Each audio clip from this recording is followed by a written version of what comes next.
main ABC 5 dasar yuk. Sebutkan hal-hal yang terjadi kalau setiap hari hujan uang. Kita mulai. ABC 5 dasar. A B C D E F G H I J K L M N O P Q R S T U V W X Y Z. A B. Mulai dari huruf B. Hal-hal yang terjadi kalau setiap hari hujan uang. Beli nada satu tangki. Nah. Jadi pakai breaker. Nah. Bersama keras keliling dunia. Nah. Beli beat 1 RT. Nah. Beli bape. Nah. Bisa jadi inflasi. Iya.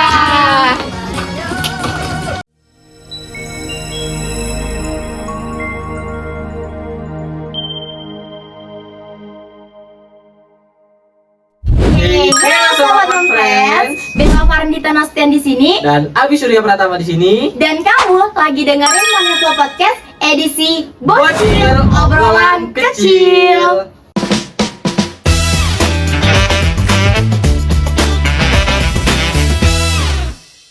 Hari ini di sesi pertama kita kedatangan tamu yang sangat spesial. Halo, selamat datang Milandari dan Citra. Apa kabar semuanya? Halo Bel, baik. Aku lihat-lihat nih kalian berdua sibuk banget ya, mondar-mandir kesana kemari. Iya, kayak istrikaan kan. Kayaknya setrika aja kalah saing nih sama kalian berdua. Kalau kalian gimana kabarnya? Alhamdulillah luar biasa. Mungkin kalau nggak luar biasa kami berdua nggak ada di sini. Tadi kan kita udah sempet bermain ABC 5 dasar nih. Pertanyaan itu sebutkan hal-hal yang terjadi kalau setiap hari hujan uang. Kalau ngomongin hujan uang nih, nggak bisa dipungkirin kalau semua orang itu ingin dirinya kaya, termasuk aku sendiri, betul nggak? Betul banget. Ibarat nih, semua orang ingin punya sumber mata uang. Yang dimana ketika orang itu ingin membeli sesuatu, tinggal ambil aja uangnya. Tapi masalahnya kalau uang itu tinggal diambil dan uang yang beredar itu terlalu banyak, bukan membuat hidup kita terus enak, malah justru membuat inflasi membesar, harga naik dan nilai uang turun. Nah, itu dia. Disinilah lembaga keuangan, yaitu bank sentral, itu mengatur terhadap jumlah uang beredar agar tidak terlalu banyak dan tidak terlalu sedikit. Betul banget. Ya udah, langsung aja. Kali ini kita akan ngebahas tentang teori penawaran uang dan peran bank sentral dalam mengatur jumlah uang yang beredar dengan gaya kita yang tetap santai, nggak monoton dan pastinya nggak bikin ngantuk penonton. Oke teman-teman, mungkin kita bisa mulai dari fondasinya dulu. Karena kalau ngomongin penawaran uang nih, hal yang pertama yang harus kita benar-benar pahami itu apa sih yang dimaksud dengan uang beredar itu sendiri? Nah, karena kebanyakan orang kalau disebut uang beredar itu mereka hanya mengira uang kertas yang kita pegang, padahal artinya jauh lebih luas daripada itu teman-teman. Betul banget. Dan sekarang bentuk uang pun udah makin modern nih. Kita jarang bawa uang cash, tapi transaksi tetap jalan lewat kris, mobile banking, e-wallet, dan lainnya. Nah, itu tuh sebenarnya termasuk uang beredar nggak sih? Nah, makanya di sesi kali ini kita bakal minta pendapat dari kedua narasumber kita biar penonton dapat gambaran lengkap dan nggak salah kaprah soal definisi dasarnya. Mungkin kita bisa rekap dari permainan kita tadi ya teman-teman. Banyak sih yang sudah menyebutkan dari hal lucu sampai yang keserius, tapi semua itu hanya mempunyai satu makna. Kalau uang yang beredar itu terlalu banyak akan membuat ekonomi goyah atau kacau. Jadi di sesi pertama ini kita akan bertanya ke narasumber kita, apa sih yang dimaksud dengan uang beredar? Mungkin boleh nih dari Milan dari dulu. Uang beredar itu seluruh jumlah uang beredar di masyarakat dan siap digunakan untuk transaksi, berjaga-jaga, dan spekulasi. Nah, jenisnya ada uang kartal dan uang giral. Kalau uang kartal ini berarti uang tunai, seperti uang kertas dan uang logam. Kalau uang giral ini uang non-tunai, seperti uang yang ada di saldo rekening kita dan giro, seperti itu.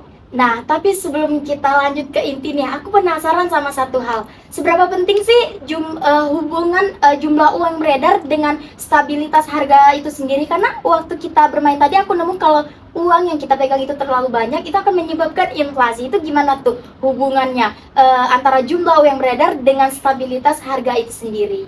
Ya, pastinya penting banget, Bel. Karena gini, jika uang yang beredar itu terlalu cepat naik, terlalu cepat meningkat, Ya, betul. sementara barang dan jasa itu segitu-gitu aja atau tidak naik gitu, Ya. pastinya permintaan masyarakat untuk membeli barang dan jasa itu akan naik juga Iya. gitu. Jadi harga bakal naik dan inflasi terjadi gitu. Tapi Hah? kalau uang beredar di masyarakat itu sedikit, sementara barang dan jasa juga sedikit. Iya. Sementara jumlah uang yang beredar sedikit, Ya. perekonomian di masyarakat itu akan melemah begitu. Jadi masalah utama itu bukan karena uang yang kita pegang banyak, tetapi seberapa cepat uang itu bertambah dibandingkan jumlah barang dan jasa yang dipasarkan, gitu ya. Iya. Jadi aku di sini makin paham nih, kenapa jumlah uang yang beredar terlalu cepat itu sangat berdampak ke dompet kita. Mulai dari harga cabai hingga ongkos transportasi naik banget dan nilai mata uangnya melemah. Tapi aku kepikiran sesuatu nih. Nah, uang beredar kan katanya termasuk uang fisik dan saldo digital yang bisa langsung dipakai. Tapi kenyataannya ada juga uang yang belum bisa dipakai, kayak cek yang belum dicairkan, deposito yang cuma bisa ditarik pas jatuh tempo. Nah, uang model gitu tuh termasuk hitungan uang beredar juga nggak sih? Maksud juga memang nggak semua uang tuh punya kekuatan belanja yang sama, tapi semua itu masuk jenis uang beredar, mulai dari uang yang udah digunakan seperti uang kertas, uang logam, terus juga ada uang dalam saldo e-wallet gitu, ada uang kartal, uang viral, cuma tuh pengelompokannya yang berbeda, ada yang berdasarkan kemudahan gitu liquid, sama yang kurang liquid. Oh gitu. Jadi sebenarnya uang beredar itu luas banget ya. Yang ada di e-wallet aja, tapi yang masih mendap juga tetap dihitung. Iya, makanya ada pengelompokan uang berdasarkan tingkat likuiditas atau kemudahan dalam penggunaannya. Bisa dijelaskan nggak macam-macam uang beredar berdasarkan likuiditasnya itu? Boleh, seperti yang aku bilang tadi kan ada uang yang liquid sama kurang liquid. Ada istilahnya M1, M2, M3. M1 itu uang yang paling liquid, terdiri dari uang kartal plus uang giral. Uang kartal itu uang dalam bentuk fisik seperti uang kertas, juga uang logam. Kalau uang giral itu tuh uang dalam saldo di bank seperti e-wallet gitu. Jadi uang M1 ini paling mudah digunakan, bisa langsung dipakai buat transaksi gitu. Terus ada M2. M2 ini terdiri dari M1 plus uang kuasi. M1 yang udah aku sebutin tadi ada uang kertas, uang logam, terus saldo e-wallet yang bisa langsung digunakan plus uang kuasi. Nah, uang kuasi ini uang dalam saldo di bank, dalam simpanan di bank, tapi harus ada proses untuk dijadikan uang gitu, seperti tabungan di bank yang harus dicairkan dulu gitu. Terus ada M3. M3 ini dalam arti paling luas, tapi juga kurang liquid, terdiri dari M2 seperti yang aku sebutin tadi, terus juga ada surat berharga seperti obligasi, terus surat berharga pasar uang yang suratnya itu harus dicairin dulu sebelum digunakan gitu. Jadi ada waktu atau prosesnya. Oh gitu. Berarti makin ke kanan dari M1, M2 sama M3 itu makin gede ya jumlahnya. Tapi makin nggak liquid juga. Iya, ibarat M1 yang paling mudah digunakan, terus M2 mudah digunakan tapi nggak secepat M1.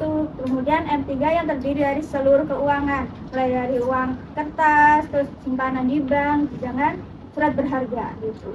Wah, menarik banget karena ternyata uang itu bukan cuma uang kertas, uang logam atau saldo digital aja ya, tapi juga termasuk lain kayak surat berharga dan semua itu masih dianggap uang. Cuma dibedain berdasarkan seberapa cepat bisa dipakai atau likuiditasnya.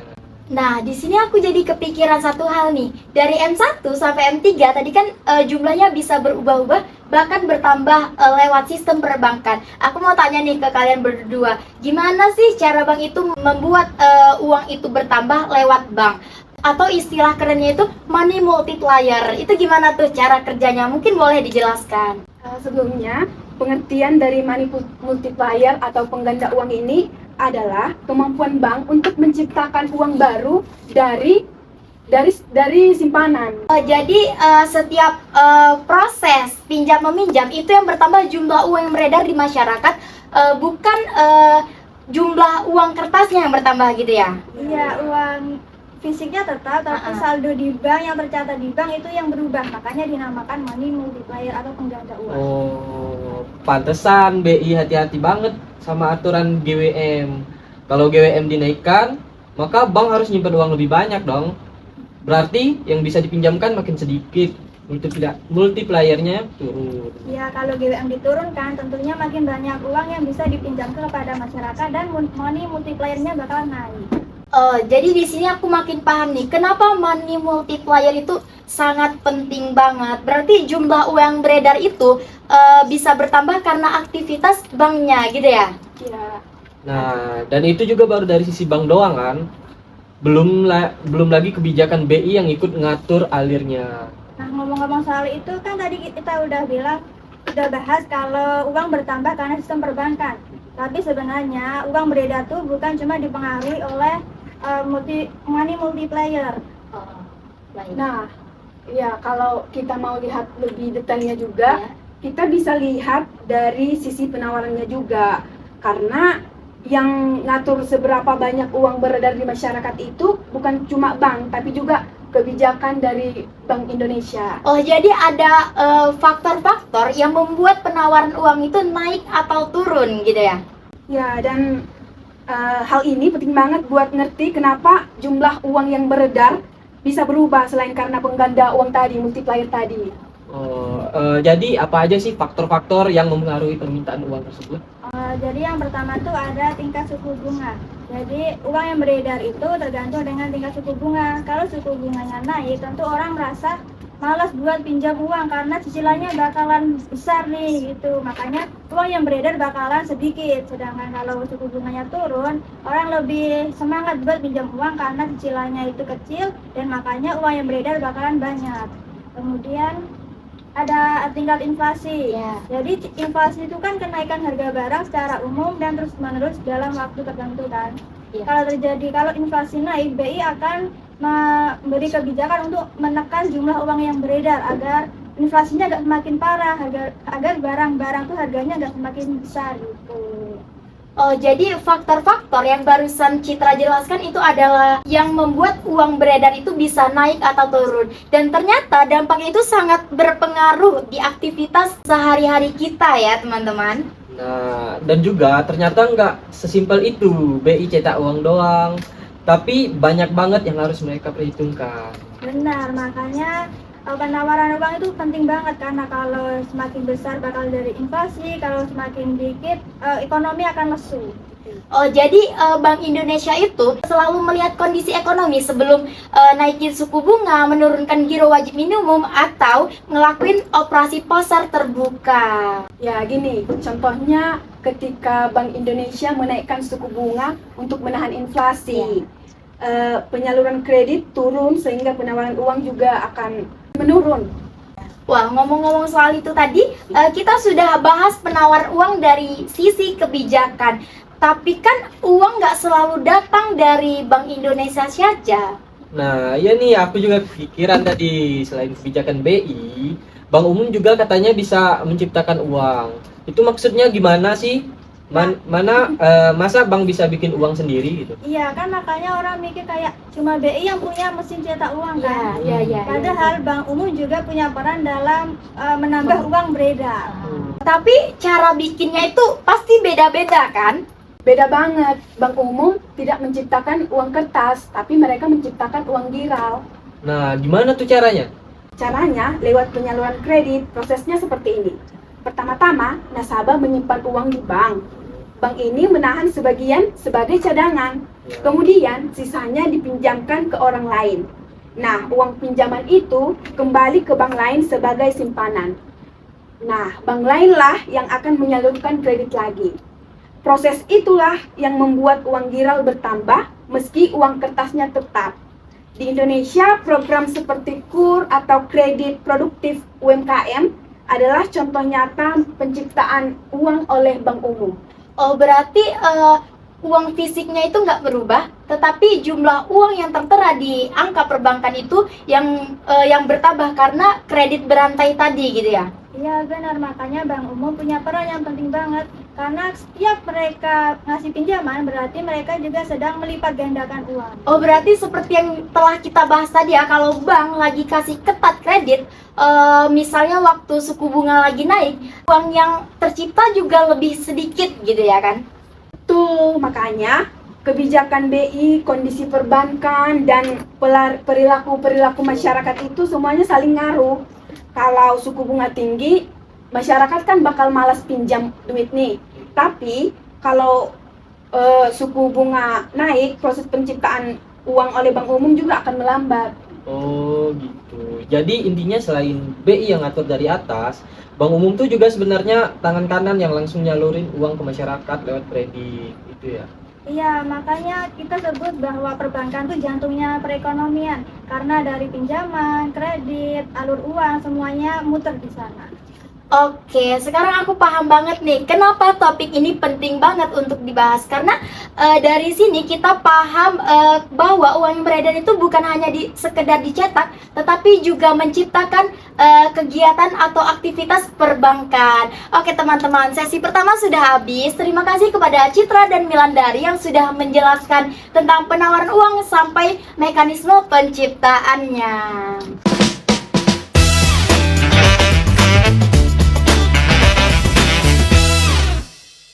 Oke, makasih kepada teman-teman yang sudah join bareng Moneyful Podcast. Di sesi kedua ini kita bakal nge-fokus dengan hal-hal yang sering banget kita dengar di berita ekonomi, tapi jarang banget nih dijelasin lewat bahasa manusia. Seru banget gak sih topik kita kali ini? Nah, langsung saja ya kita mulai dari hal yang sering banget kita dengar di berita tapi kadang kita masih bingung, yaitu apa sih peran Bank Indonesia dalam mengatur perekonomian.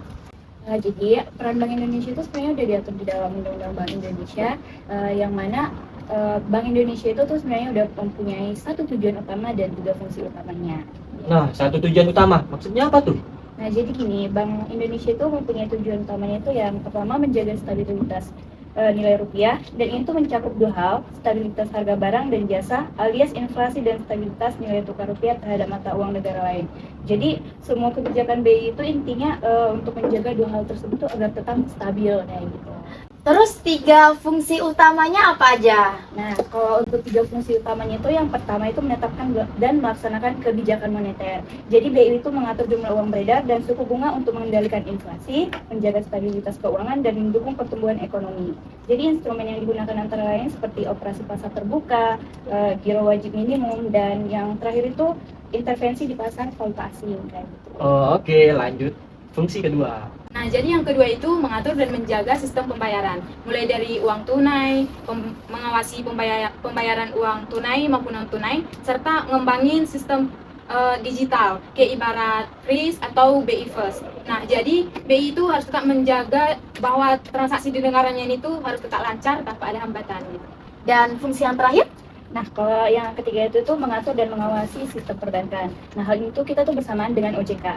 Sejak 2011 itu kan OJK udah mengurus pengawasan bank secara resmi, dan BI itu fokusnya ke stabilitas sistem keuangan secara makro. Misalnya BI bisa mengatur rasio kehati-hatian bank, jaga likuiditas, dan kasih pinjaman ke bank kalau terjadi krisis seperti itu. Tadi kan kalian ada bilang nih bahwa Bank Indonesia itu bisa menjaga stabilitas nilai rupiah juga. Aku mau tanya ke kalian nih, kenapa sih nilai rupiah itu penting banget? Karena kalau nilai tukar itu naik ataupun nggak stabil nilai rupiahnya ini nih, nah bisa jadi harga barang impor itu juga ikut naik, sehingga itu nantinya ngefek ke harga-harga yang di dalam negeri juga. Nah, misalnya tuh kalau harga rupiah melemah, harga bahan baku impor itu naik. Karena kalau terus harganya itu terus naik, barang dalam negeri juga ikut naik. Sehingga BI itu harus tetap menjaga kurs agar tetap stabil. Kalau soal inflasi gimana? Kenapa harus BI yang harus menjaga inflasi bukan pemerintah? Nah, karena inflasi itu kan erat sekali ya hubungannya sama jumlah uang beredar dan perilaku ekonomi. Dan yang punya alat untuk mengatur jumlah uang beredar itu kan BI. Pemerintah itu hanya bisa bantu lewat kebijakan fiskal. Tapi yang punya alat untuk langsung mengontrol uang beredar dan instrumen moneter lainnya itu kan BI gitu. Oke, makin masuk akal sih. Berarti peran Bank Indonesia itu bukan hanya sekedar mencetak uang atau menaikkan suku bunga, tapi juga menjaga kesehatan sistem keuangan dan perbankan atau pembayaran. Betul banget, karena kan semua itu ujung-ujungnya buat satu tujuan, yaitu stabilitas rupiah. Nah, ngomong-ngomong soal stabilitas rupiah nih, aku jadi kepikiran alat apa sih yang dipakai Bank Indonesia untuk menjaga stabilitas itu sendiri? Mungkin boleh dijelaskan. Nah, iya nih, soalnya kan tiap lihat berita tuh kayak BI naikin suku bunga gitu, BI turunin GWM, dan macam-macam lagi lah. Nah, kan ada banyak kebijakannya itu ya. Nah, tapi kadang-kadang kita nggak ngerti efeknya ke ekonomi. Mungkin Rapides bisa menjelaskan? Oh, oke, jadi sebelum masuk ke alat-alatnya, tentunya kita harus tahu dulu nih apa itu kebijakan moneter. Jadi kebijakan moneter itu langkah-langkah yang dilakukan atau diambil Bank Indonesia untuk mengatur jumlah uang beredar dan menjaga stabilitas ekonomi, terutama inflasi. Jadi intinya semua kebijakan BI itu untuk memastikan ekonomi itu nggak terlalu panas atau nggak terlalu lesu gitu. Oh, oke. Jadi kebijakan moneter itu semacam remote control agar ekonomi itu tetap stabil gitu ya? Betul. Nah, untuk menjalankan kebijakan itu, BI punya 3 instrumen utama, itu ada suku bunga, giro wajib minimum atau GWM, dan operasi pasar terbuka atau OMO. Oh, oke. Terus masing-masing instrumen itu fungsinya apa aja sih? Oke, kita mulai dari yang pertama itu kebijakan suku bunga. Misalnya nih, kalau suku bunga dinaikkan, maka pinjaman kan jadi lebih mahal. Ya. Dan perusahaan dan masyarakat itu kan jadi lebih sedikit gitu yang meminjam atau mengkredit. Konsumsi dan investasi juga kan naik, otomatis uang beredar berkurang dan inflasi itu bisa ditekan. Sebaliknya, kalau suku bunga itu diturunin, pinjaman kan jadi lebih murah. Ya. Konsumsi dan investasi itu naik, uang beredar juga naik dan ekonomi kita itu bisa terdorong gitu. Oke, lalu kalau giro wajib minimum atau yang disingkat dengan GWM itu gimana tuh? Nah, kalau GWM itu cadangan wajib yang disimpan bank di BI. Kalau GWM itu dinaikkan, maka dana bank yang bisa dipinjamkan itu berkurang. Kredit turun dan uang beredar juga ikut turun. Nah, kalau GWM itu diturunkan, maka bank punya lebih banyak dana untuk disalurkan, kredit naik, dan uang beredar juga meningkat atau bertambah gitu. Terus kalau OMO? OMO atau operasi pasar terbuka itu di mana bank BI membeli atau menjual surat berharga seperti SBI atau SBN. Nah, kalau BI yang membeli surat berharga, maka bank itu mendapat uang, likuiditasnya naik dan uang beredarnya bertambah. Nah, kalau BI yang menjual surat berharga, maka bank yang membayar BI, likuiditasnya turun dan uang beredarnya juga ikut turun. Oh, jadi ketiga instrumen itu saling berkaitan sama jumlah uang yang beredar, akhirnya berdampak pada inflasi dan pertumbuhan ekonomi. Betul sekali. Jadi setiap langkah BI itu harus dipikirkan matang-matang gitu supaya ekonomi kita itu tetap stabil. Oke, sekarang kita udah ngerti alat-alat Bank Indonesia dan cara mereka mengatur jumlah uang yang beredar. Di sini aku mau tanya sama yang sering banget lewat nih atau berita yang lagi terkini. Apakah kebijakan Bank Indonesia ini langsung terasa ke aktivitas kita sehari-hari? Mungkin dompet, tabungan, atau transaksi kita sehari-hari gitu? Nah, aku juga penasaran nih. Kadang kan berita bilang BI naikin bunga, tekankan inflasi gitu. Tapi rasanya masih umum banget. Bisa dijelasin nggak? Bagaimana? Nah, oke, ada beberapa alasan utamanya. Jadi yang pertama itu mengendalikan inflasi. Misalnya tuh harga beras naik, BBM juga ikut naik. Jadi BI menaikkan suku bunga supaya konsumsi sedikit berkurang. Dengan begitu, permintaan turun, harga barang juga ikut stabil. Betul banget, kalau inflasi dibiarkan tinggi, masyarakat makin susah beli kebutuhan pokoknya. Kemudian upah bisa tertinggal jauh dari harga barang. Dan ekonomi jadi nggak stabil. Jadi suku bunga itu tuh ibaratkan rem supaya harga barang tuh nggak melonjak terlalu cepat gitu. Oke, paham. Jadi suku bunga itu bukan cuman membuat kredit itu makin mahal, tapi juga untuk menjaga stabilitas harga. Tapi aku dengar Bank Indonesia itu naikin bunga untuk nilai tukar rupiah. Itu gimana tuh maksudnya? Mungkin boleh dijelaskan? Nah, ya, alasan yang kedua itu menstabilkan nilai tukar. Nah, yaitu ketika dolar tiba-tiba naik, rupiah melemah, maka BI itu menaikkan suku bunganya supaya investor tetap tertarik menaruh uangnya di Indonesia. Kayak semisal investor akan berpikir, oh suku bunga di Indonesia naik, lumayan nih untuk investasi gitu. Sehingga dengan mereka melakukan investasi, mereka tetap menanamkan modal. Sehingga dolar tetap masuk dan uang rupiah menguat. Sehingga bisa, jika tidak bisa menstabilkan, minimal bisa setara gitu lah. Jadi ini otomatis juga berhubungan sama arus modal masuk dan keluar ya? Nah, iya, suku bunga yang cukup tinggi bisa bikin investor asing tuh kabur, sehingga modal asing itu penting karena memperkuat pasar keuangan, membantu pembiayaan, sehingga kalau suku bunga di Indonesia terlalu rendah dibandingkan dengan negara lain, investor asing bisa keluar dan rupiah melemah. Sehingga dengan melemahnya uang rupiah dan investor itu keluar dari Indonesia gitu, tekanan ekonomi itu meningkat. Dan kalau modal asing keluar, rupiah melemah, cadangan devisa turun, dan tekanan ekonomi meningkat. Dengan menaikkan bunga, BI tetap bisa menjaga arus modal. Berarti jadi naiknya suku bunga itu adalah strategi multilapisan. Gak cuma inflasi, tapi nilai tukar, arus modal, sama sistem keuangan, bahkan proteksi dari gejolak global. Wah, sekarang aku jadi makin ngerti nih kenapa Bank Indonesia itu nggak sebarang untuk menaikkan suku bunga, karena banyak sekali lapisan yang harus dipertimbangkan, mulai dari inflasi, nilai tukar, arus modal, sampai kondisi global. Tapi aku penasaran nih sama satu hal. Biar lebih nyata, ada nggak sih contoh kasus yang di mana Bank Indonesia itu harus cepat bergerak karena tekanan inflasi atau tekanan ekonomi? Oke, aku kasih contoh nyata ya, cukup membekas di Indonesia itu pada saat pandemi COVID-19 tahun 2020. Nah, saat itu kan Indonesia mengalami kontraksi ekonomi itu sebesar minus 2,07% menurut BPS. Penyebab utamanya itu tentu karena PSBB dan lockdown yang diterapkan pemerintah saat itu untuk memutus rantai penyebaran virus.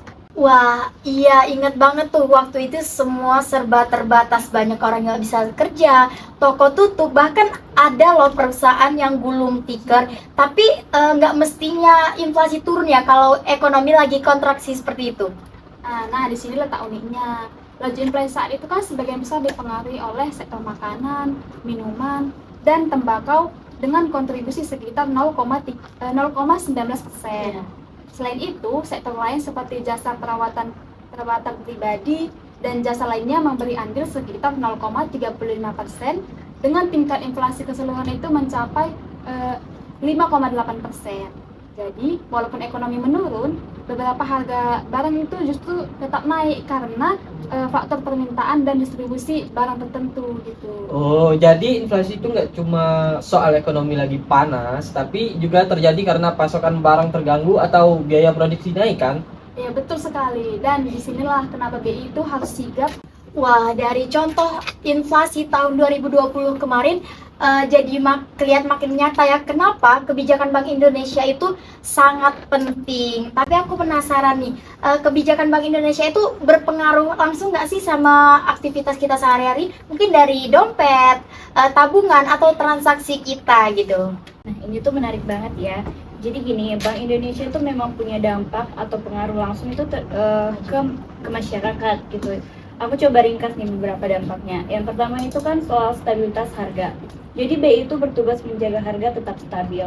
Dampaknya itu ke masyarakat, yaitu tentang harga kebutuhan pokok lebih stabil, daya beli tetap terjaga, dan perencanaan keuangan rumah tangga itu pasti lebih gampang. Oke teman-teman, sebelum sesi ini ditutup, aku mau nanya singkat nih ke kalian bertiga. Mungkin boleh dari Rempi dulu, tips agar masyarakat itu supaya lebih paham akan kebijakan Bank Indonesia. Nah, ya, yang paling penting itu tuh kita harus tetap upgrade sama berita ekonomi, Ya, terus pahami alasan ya. dibalik kenaikan atau penurunan suku bunga. Kemudian tuh lihat dampaknya ke inflasi serta nilai tukar. Kalau kita ngerti, keputusan finansial sehari-hari bisa lebih bijak. Yolanda nih mungkin ya. Kalau dari sisi masyarakat, boleh dong tips yang harus diperhatikan banget gitu untuk kebijakan Bank Indonesia. Jadi kalau dari aku tuh pahami efek langsung dan tidak langsungnya kayak Ya. gitu kan. Inflasi, bunga pinjaman, sistem pembayaran, dan lain-lain yang sudah aku jelaskan tadi itu. Dengan begitu masyarakat bisa atur keuangan dengan lebih aman. Misalnya tuh kayak kapan menabung, kapan Ya. meminjam, dan kapan akan berinvestasi seperti itu. Kalau untuk Rapides nih, apa sih tips agar masyarakat itu nggak kaget lihat kebijakan Bank Indonesia itu, apa yang harus diperhatikan? Oke, sedikit tips dari aku ya. Yang Ya. penting itu kita pahami dulu efek kebijakan BI ke ekonomi, baik itu efek inflasi, suku bunga, dan nilai tukar. Nah, kalau kita sudah paham, kita itu sudah bisa mengatur pengeluaran, investasi, dan pinjaman itu dengan lebih bijak. Intinya kita itu nggak boleh panik, tapi kita itu tetap update sama berita yang terbaru begitu. Wah, mantep banget nih jawaban dari teman-teman kita. Mungkin boleh ya kasih tepuk tangan dulu untuk tamu kita di sesi kedua ini. Jadi intinya kita harus paham dulu gitu ya mekanisme Bank Indonesia dan efeknya, baru kita bisa mengambil keputusan keuangan yang finansial. Terima kasih nih kepada Renti, Rapides, dan Yolanda yang sudah berbagi insight hari ini. Nah, dari penjelasan tadi juga kita semua nih bisa dapat lebih ngerti ya gitu. Ya. Nah, kenapa B ini bisa bikin keputusan tertentu dari menaikkan suku bunga sampai mengatur sistem pembayaran.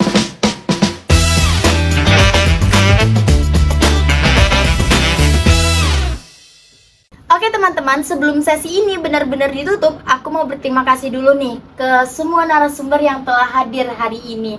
Mulai dari Citra, Milandari yang sudah menjelaskan uang-uang beredar, money multiplier, sampai mekanisme penciptaannya.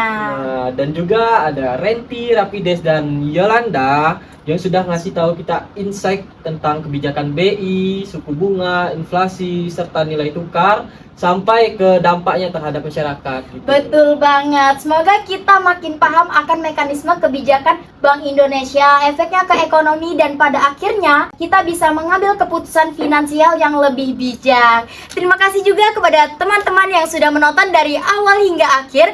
Sampai jumpa di Money Flow Podcast selanjutnya. Bye-bye. Yeah,